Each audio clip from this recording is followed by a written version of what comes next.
Ate Joanne. Andito kami sa ilalim ng puno, guys. So, di ba? Sa grass. Oh. Yun na green. Parang ano lang. Parang, tawag dito? Parang grass lang. Walang pumasok. Para tayo nasa, ano yun, sa park ba? Oh, di ba? Ang ganda ng, ano ba, yung weather. Sana laging ganito sa Dubai, maganda weather. Yes, sana hindi na ano, yung summer ba? Kaya nga. Mas masarap yung, Naisip ko nga, parang masarap lang yung ganito kung malamig-lamig lang, no? lalamig, tapos paano pa yan nangyayari yun dito sa Dubai? Ano? No? Lalamig na sobra, tapos Ay, hindi kasi 'di ba yung ibang lugar nag-i-snow. Kaya parang naambugan tayo ng lamig. Yun. Pero pag summer na, sobra namang init dito.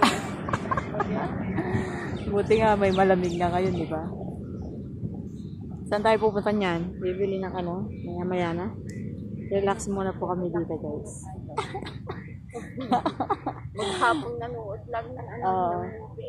ng movie. Nag-movie marathon kami ni Vicky, guys. Kasi bago yung TV niya. 'Di ba?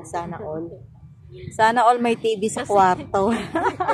Kasi naman, sa cellphone, nandito ang cellphone Yeah. ko, naawa ang amo. Binila ng TV, o, 'di ba? Siya na ang laki. Sana all na lang.